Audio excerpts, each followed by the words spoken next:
Magandang hapon ka-agri ka-farmers, ka-green thumbs, mga ka-farmer dyan sa Pinas, sa buong mundo. Magandang hapon.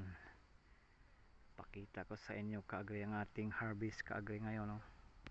Ito po ating sari-saring ani sa ating garden. Ito po ang okra ka-agri, oh. Ito pong harvest natin na okra, oh. Ang lusog pa rin ka-agri. At mayroon pa rin talong yan, talong po, talong.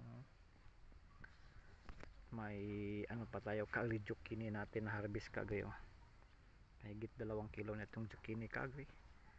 At yung pinakamarami ka-agri na yung ampalaya ka-agri, daming ampalaya ka-agri, mahigit 10 kilo siguro ka-agri yung ampalaya natin, kasi mabigat yung isang kilo, yung isang siguro mga